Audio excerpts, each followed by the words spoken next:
This is not a podcast. Wow, dude. That was great. Dude, All right. That was awesome. We should have been rolling 120. So, Aaron, what did we just get back from this weekend? So we together collaboratively went to that was a really hard word to get out. We went to a Christian youth conference called Strength to Stand, and we made event reels and recap videos, and it was a time. Yeah, so one of the key things to that is we didn't just make recap videos. Aaron was publishing content live. So the event was, what, 3 days long? The event was 3 days long. There were 4 sessions. This one that we specifically came back from had duplicate sessions. But for a bit of context, Strength to Stand is an awesome organization. I actually, right out of college, worked there for about 4.5 years as the creative director. We had a fantastic relationship. I still love him to death. And so when I left, I said, hey, there's this guy, Aaron. You should give him all your video work now. And so then they started using Aaron. And then for a couple things throughout the year, really only their conference, which is like their biggest thing of the year, I'll come back more as like a volunteer and Aaron's assistant. So Aaron, what were kind of like our roles? And talk about our team. So our team, there's a creative team. The head lead point of contact is the communications director. Jordan, if you're watching this, big shout out to you. Then there were 2 photographers and then 2 videographers and then a hybrid. And Mr. Hybrid is sitting over here in this chair. That's me. So 2 photographers, they're posting content as soon as things happen within a 20-minute span, really. Us, on the other hand, you know how fast video editing can be, which is pretty slow most of the times. We were getting content out right around the 30-minute mark of the event actually ending. So yeah, so the goal was as soon as the sessions would end, and sometimes during the sessions, Aaron would be editing, and then he would post reels for the conference as soon as they had happened. So it's a pretty lofty goal. So whatever you're walking through this weekend, whatever you have come to this conference in, understand the Good Shepherd knows everything about you. And Jesus says, I've come that you have life and that you have it more abundantly. He knows you. Now it's time for you to know him. God can not only create, he can recreate. God can make all things. I think there's a lot to be said for something as powerful as this conference is you're gonna feel on fire. You have to each day keep it lit. To give a little bit of background, let's talk about like our experiences shooting events, because anyone coming from my YouTube channel, they probably see a lot of like my outdoor content, but I wouldn't say most of, but for the early years of me making money off video, probably 50 to 70% of the work I did that actually supported me was filming events, especially like this. I got my start doing summer camp videos.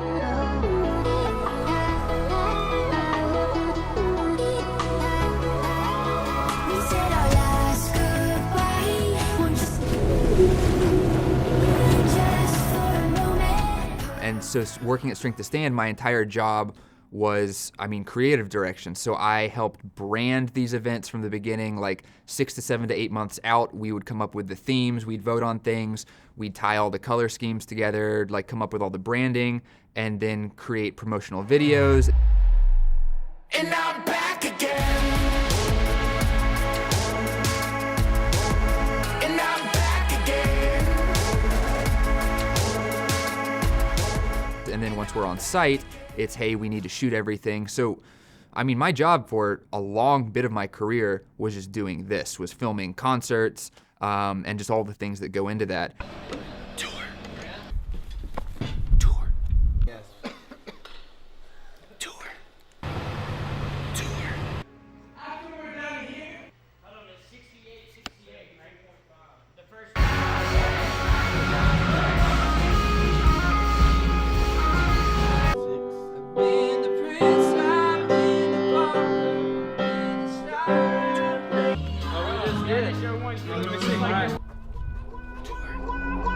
Aaron, what is your background with this? Weddings. Yeah. Weddings really teaches you a lot in videography, and I know I say weddings all the time in my other previous videos, but it really gives you a lot of a big skill base to do events like this.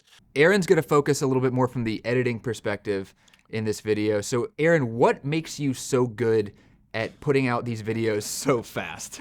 You hear this all the time. You shoot for the edit.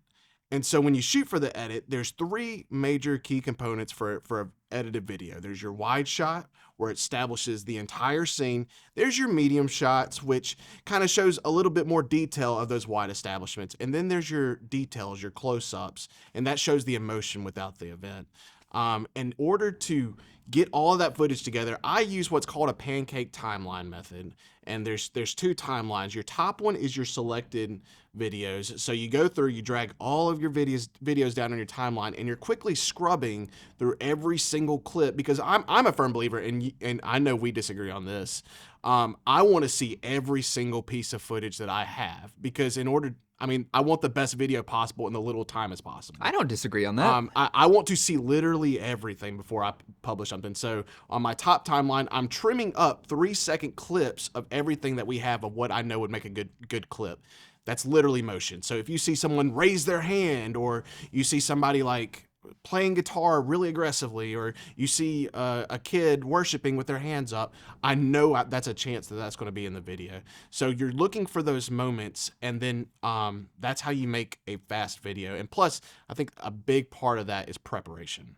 I think preparing your timeline in advance is the ultimate key in making this whole thing come to life. Because if you're sitting there, and as you all know, you can spend hours looking for music. But if you've already spent those hours looking for music on the front end, then you don't have to focus on it when you're actually on site editing. That's one thing that you did that was super important that I have done in the past is I will pick out the songs way ahead of time, even to the point where I know if I'm having to do a 30-second video, I'll go ahead and trim the song down on the front end to a good 30 seconds. And then once you have the music, you know what you're shooting for, then shoot for the music. It's not incredibly difficult, but it does take preparation in order to accomplish that. You can easily make a good video not knowing what song you're going to use, but the more you know on the front end, the faster you're going to be. So let's talk a little bit about what I know people are going to want to know.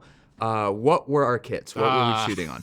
Actually, real quick, I'm going to turn the screen on this Canon around, because that's the only way we're going to. Oh, you turned on the lights, brother. It'll be all right. No. Lights are coming off. All right. No.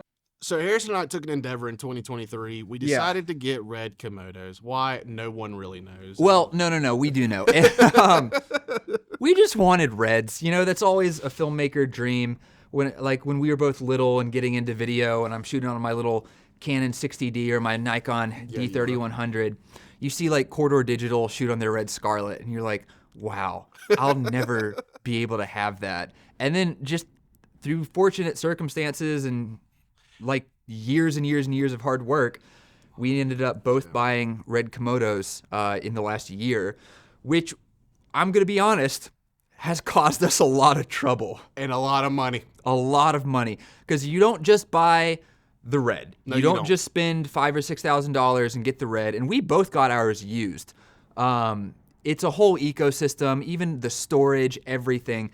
It really does make every single part of your workflow more difficult, but man, does it look good. And that is such the trade-off, is that as annoying, and we complain about the reds every single day. Every single time we use them, we complain about them, but then at the end of the day, I put that footage into Resolve, and you don't even need to do a lot to make it look good. I think that's been one of the biggest things for me, is the Canons, the Sonys. I've shot on just about everything, Blackmagic too. Yeah. And I love color grading and I nerd out about it, but with the reds, you don't really need to do much to make it stand out and look incredible. A really, really technical detail that we actually didn't think about but was super important for this event, the global shutter in the Komodos, we didn't get banding with the lights.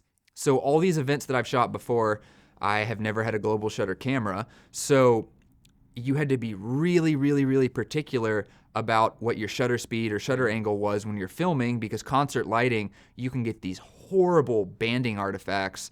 Don't worry, there's examples from the R5C. There will be plenty of examples. But the Komodo, because of the global shutter, you just don't even think about it. And it is incredible. That's a good point, because I used to be so limited, especially in a concert setting with slow motion. Yeah. Because your shutter angle or your shutter speed is set super high. Well, shutter angle is super low. Yeah. Anyways, secondary camera are Canon cameras. Harrison has the R3. I have the R5C. Which, side note, I made an entire video on why the R3 is better than the R5C, and this man went and bought the R5C. And I experienced every flaw Harrison said in his video, but that's a side note. So let's talk about our rigs. How are we using the Reds? I actually surprised myself. I thought I was gonna run multiple rigs, and I ended up just doing one thing the entire conference. You kind of went back and forth, right? Yeah, I went back and forth. So we have two rigs, two steady rigs, if you will. We have a glide cam. Shout out to Devin Graham if you're watching this. That's right. He just gave you money in 2020. Yeah, I just bought I literally bought the Devin Graham glide cam and did 1-day shipping right before conference. Because Aaron has this awesome, huge, easy rig Ronin 3 set up for his Red. That is so cool, but so much of what I do, I can't bring that much stuff with me, and I missed the glide cam. Like, that was so much of my early filmmaking days. And we learned the glide cam makes some incredible results in 2024. The glide cam is incredible. Now, with the Red on it, it is an arm workout. Yeah, and well, with my Steadicam rig, I can easy rig it, so which is a huge benefit because I'm not putting any muscle whatsoever into my rig. But each rig has their pros and cons, and I'm sure that's a whole video in and of itself. But moral of the story is it just depends on your shooting style, how you should rig out your camera. It was a different look, too. The look from the glide cam, it's not perfectly stable, but it just feels very floaty. Whereas Aaron was super controlled, locked off, could like do really precise movements. So I'm sure you'll show the Instagram reels what we made throughout the whole conference. But I used mine for the more establishing shots, and I used Harrison's glide cam stuff because it had more creative angles with the horizontal axis going completely off and all the other cool creative things that I can't do. I used that inserts just to spice up the video just a little bit. One of the reasons I like filming events with the glide cam as well is because whenever you want to, you just grab the camera and then suddenly it's handheld. You don't have to turn off a gimbal. You don't have to detach a camera. I just have a handle on the side of my Red, and whenever I wanted to, I'd be floating it, and then I just grab the camera and suddenly it's a handheld angle, which worked really, really well. I'm sure I have examples in the footage where I do that.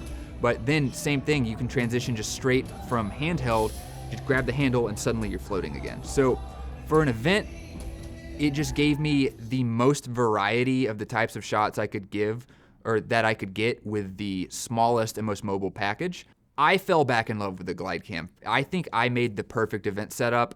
Let's talk about lenses. Lenses. So I decide I'm a sucker for anamorphic lenses at a concert, which he doesn't own any. They're all mine. Yeah, they are. I'm a sucker for borrowing Harrison's anamorphic lenses. I ran all anamorphic lenses. I don't think there was one. No, there was one time where I used a Helios vintage lens, but I ran anamorphics the whole time, just because I had the manual focus wheel for the Ronin that I could manually focus those lenses on a stabilizer. And you? So I used the Canon 24-70, the EF version on the Red. And I run the Canon Speed Booster on my Komodo, so it gives it a full frame field of view. We were really surprised how much brighter it made my footage. Like, you always know, like, Speed Booster equals brighter. But the Reds aren't that great in the dark, and we found out that with that Speed Booster, all my shots were actually really well exposed. By next conference, I will own a Speed Booster because that extra, I'd say a stop and a half almost, or a stop, right? What's the math on that? I don't know. Probably an extra stop. But yeah, as the editor, like, so we were both using lenses that were T2.9, T3. How did it compare? It was night and day. I barely ran noise reduction on your footage. When it came to actually fine-tuning it, I didn't have to do anything with yours. Compared to mine, I really had to run noise reduction and lift the brightness up. One thing that blew both of our minds is that the autofocus on my Red Komodo with that Canon lens and Speed Booster, I used autofocus on a Red for literally every single shot. And I will say, and I'm confident in saying, Harrison had more in-focus shots than I did.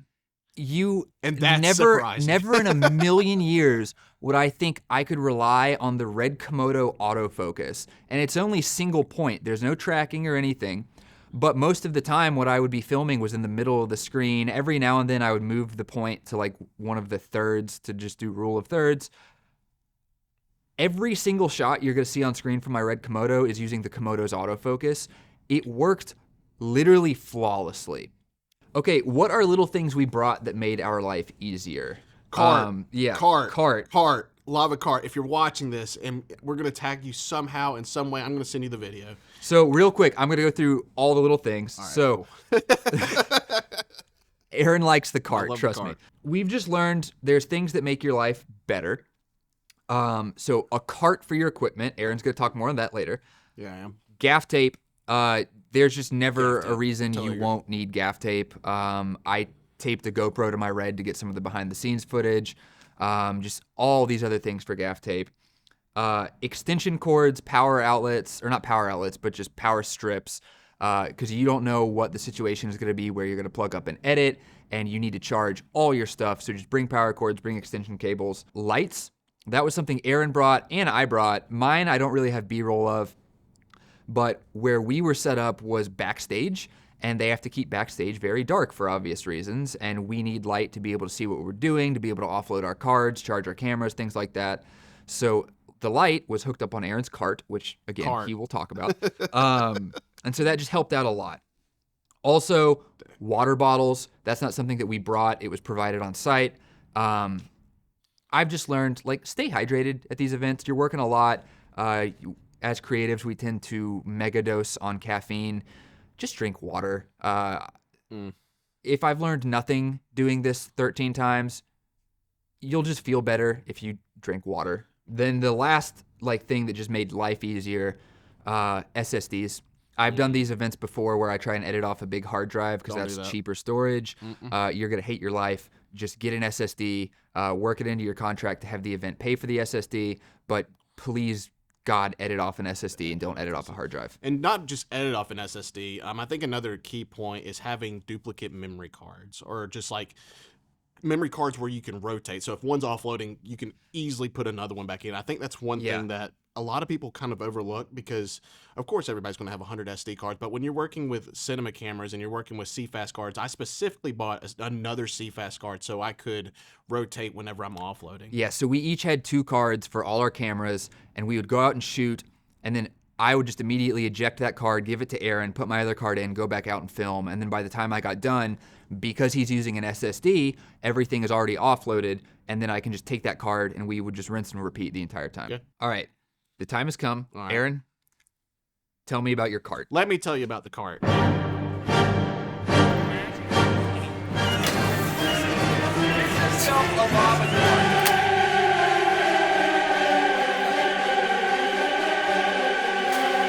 Imagine carrying an entire production studio with your finger. The cart. So if you know anything about industry carts, film carts, the minimum price you're going to get a cart is about $2,000. I just literally could not fathom spending $2,000 on a cart. I think you could. What do you think about this innovative? Can your card do this?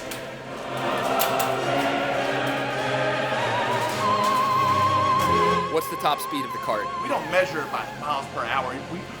What's the top speed of your cart? We don't measure it by miles per hour. We measure enough to use it for 120 frames per second on your camera. Watch this. I could, and I'd be happy with it too. I just mentally, it's a mental block. I just cannot spend that much money on something that has 4 wheels and rolls. Yeah. So a company called Lava Cart, I believe they're out of New York. I think it's like a team of like 4 people. They've actually made a modifier for a set of hand trucks. And with this modified table, it just screws in easily. I would say like a 3-minute setup. And then boom, you have a tabletop rolling cart. Which I want to stress, there are so many things in the filmmaking industry that we always joke that I buy the exciting things and Aaron buys the boring things, but it's all of Aaron's boring stuff that is actually what makes the jobs doable. How long would you say our walk from the creative suite where we were to the stage was? Maybe an eighth of a mile, maybe a quarter mile. One year that I did this event, and it's always in the same building, I walked 11 miles in one day, just going back and forth. Just having to carry everything, a cart makes your life way easier. And on top of that, Aaron's production cart has power outlets in it, so he could just roll up to backstage, plug his cart in, suddenly power all his equipment. You also have a laptop stand. A laptop stand that's off Amazon. And there's because it's essentially a desk, so you can buy all your desk attachments and have it set up on the tabletop. So it's got the extension cable. It's got different mounting holes, so you can attach studs, so you can attach lights, or you can attach. I would balance the glide cam on the cart. Yeah, that's true. Yeah, I genuinely think this man was more excited about his cart than he was buying his red Komodo. It's the cart, man. It is the cart. Okay, so let's move into how do we actually go about shooting. And the first thing I wanted to start with was like shooting etiquette. So it was both of us This is huge. Yeah, as well as another guy named Chris, which shout out Chris, MVP. I've got some good B-roll at Chris. But when I mean shooting etiquette, I think there's two different ways to go with that. One of that is shooting etiquette with the other media people involved. And then the first one that I'm going to touch on is shooting etiquette with the people on stage. You're going to get the best shots if you go up on stage with the artist. That's just, there's no other way around it. You get the best stage, or you get the best shot if you are up on the stage right next to the person performing. Some bigger artists are not going to be cool with that. So you really need to feel it out. One of the groups we had there was smaller. It's Strength to Stand Worship. And we actually are pretty close with them. We know a lot of them personally. We've been shooting them for a very long time. So they're really cool with us. And they are the one group that I know, hey, I can get up on stage, run around. Still with that, I have my own set of personal rules. Like I will never cross the center line of stage. You know, most of the time we're wearing dark clothing, whatever. But just personally, I'm never gonna cross that center line in stage. It's just, I don't want to be the focus of what's going on. I want to be able to film from, you know, even get the best angles, but film from as out of the way as I can be. Some of the bigger artists we had, so Taryn Wells, Cody Carnes, what was the? We the Kingdom. We the Kingdom. The more production that they bring with them, the less that I'm going to be okay with getting I would up there. never step on the stage with For King and Country. There are some artists that I've been able to film a good few times now. Like, I filmed Taryn Wells a lot. I filmed Crowder more than anyone, but he wasn't here this time. You filmed Crowder more than anyone. That's true. But Taryn is really cool in the sense that he plays the camera. So if he knows you're up there, he'll look at you and he'll point at the camera. He's just a very good performer and he likes that. Other artists, they don't like that. They don't want you to be up there. They don't want to see you. To be fair, they are the headline. Yeah, they're the headline. So we're not. You always have to keep in mind that even though your job is to get the best shot possible, they are the focus and they are the ones who are getting paid more than probably anyone else to be there. Hopefully you're getting paid to be there. But they're the center of attention and you are not. Your job is to do the best that you can without getting in their way. So you have to treat them as the MVP. Yeah, no, that's a good way of putting it. And this is not in the Christian space, but I really learned the time that I learned stage etiquette was the time I got thrown off of B.O.B.'s stage in college when I was filming him. I've never heard that story. His bouncer, I kid you not, took my shirt and just threw me. Yeah. And to be fair, that was a lesson that needed to be learned. You can usually just feel it out though. Use common sense. Don't fangirl over them. Yeah, do not. No matter how much you're a fan of the artist, just treat them as a person that you respect immensely. Don't run up and say, "Oh my gosh, it's so good to meet you." Like the best times are when we're backstage and like Taryn or someone will just walk by and you just nod to them, they nod back, and you're like, "Ah, cool." Like, I mean, they're people too. Yeah, everyone's a person. The same way, like, and they're working. Like you gotta keep in mind, like they are in their element. Like you do not want to prohibit them from making money. The last example there that I'll give, so We the Kingdom was the, I would say, most involved act that we filmed. So they brought a lot of stuff with them. They had a lot of stuff they brought onto the stage that made the stage a lot more cramped. So they brought like these trees. They also had more people up there than I think anyone else. So they had so much going on. They were someone that I was like, all right, you know what? I'm just not gonna get on stage at all for them. I did go behind stage, but you'll see some of the shots. There was just so much in the way that it wasn't even really worth it. The other part of etiquette I wanted to get into is etiquette within your own team of creatives or the team of media or whoever's there. So Aaron, what would we do if You walked across the room to go film at a specific spot, and then I was there. So basically rotate. There is no good reason for two people to be in the same location. Unless it's a photographer and a videographer. Unless it's photographer, videographer, or someone has a 70 to 200 and you're sitting there on a 14 millimeter. Yeah.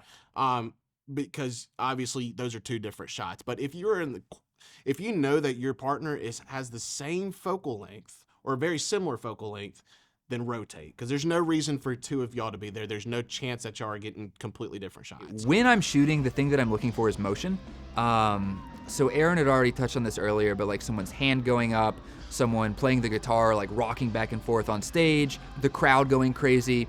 And then the other key to that is if it's a really still moment, you create motion with the camera. So Aaron said it exactly at the very beginning of this, but one of my only takeaways from paying for college for 4 years was the idea from journalism school of you get your wide, medium, tight, and then move somewhere else. And so I was on a gimbal with a 24 to 70, so I'd always start at 24, then I'd zoom into 70, then I'd move and go somewhere else. And so then you also have the advantage of if you are on a moving camera system, you add camera movement into that. So I had a few different camera moves that I would try out at each spot.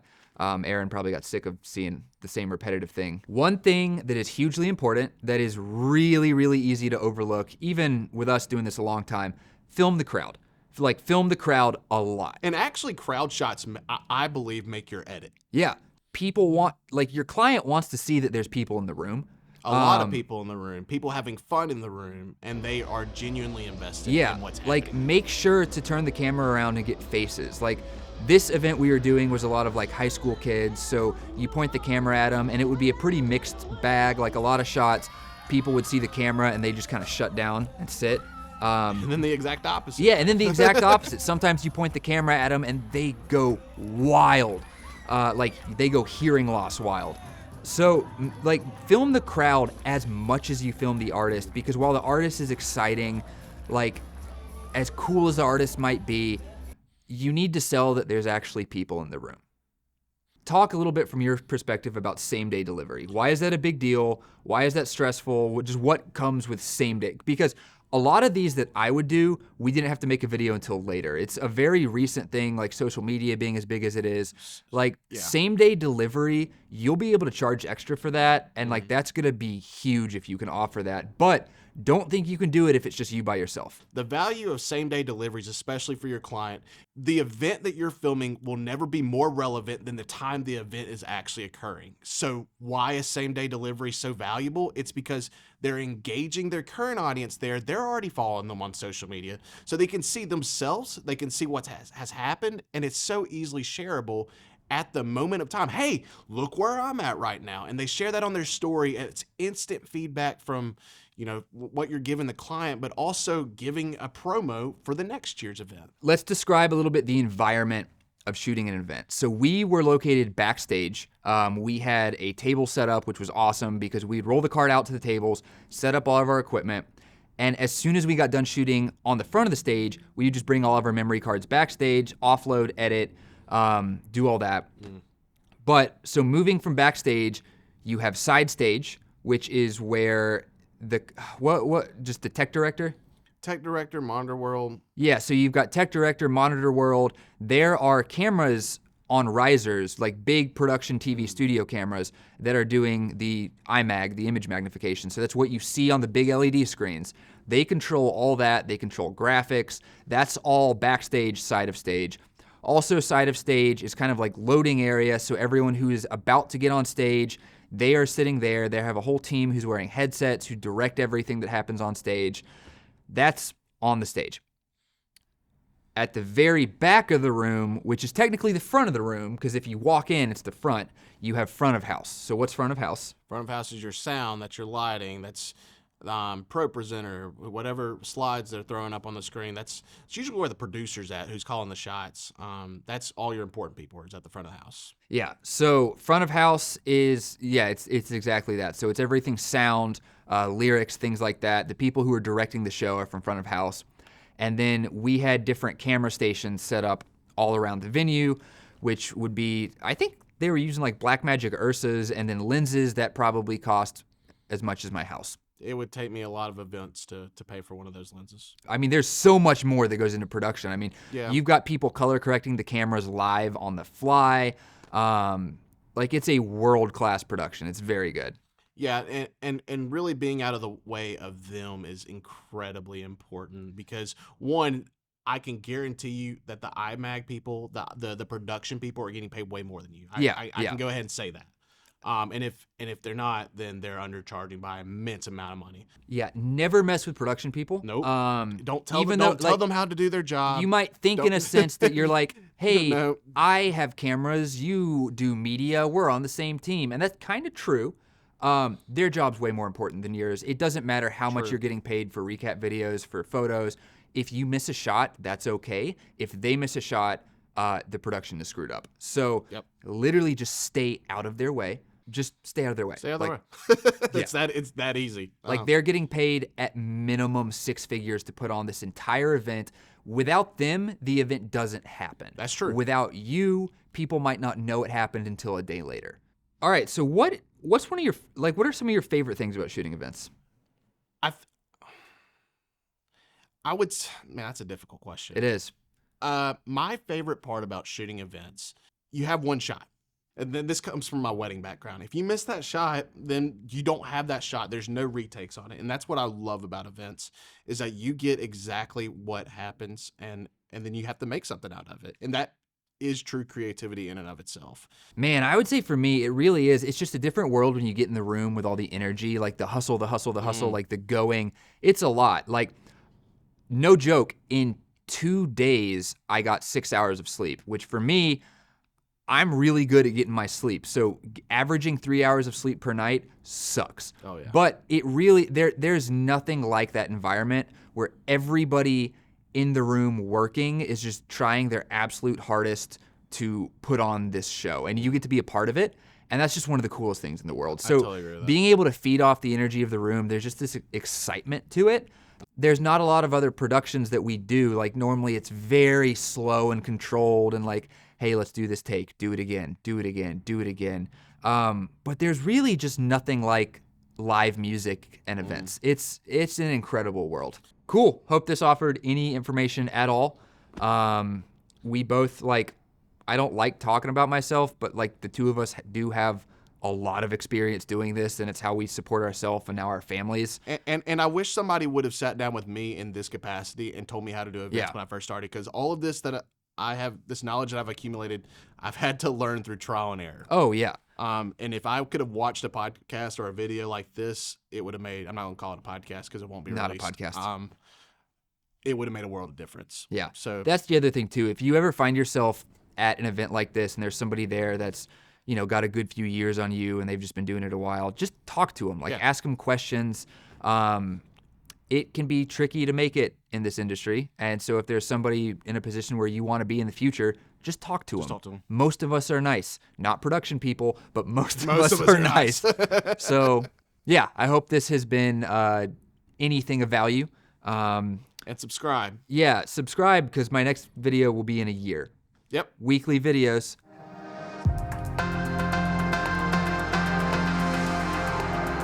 Do you feel like when we shoot these videos that we just feed off energy from each other? 'Cause Oh, I, yeah. I can't do this by myself. No, not at all. All right, cool. I've tried to do one of these before, and I was like, maybe it'll be a good idea if I just chug 2 beers before I'll get in the right space. And then I just got buzzed and didn't do it. I sure hope that makes that it.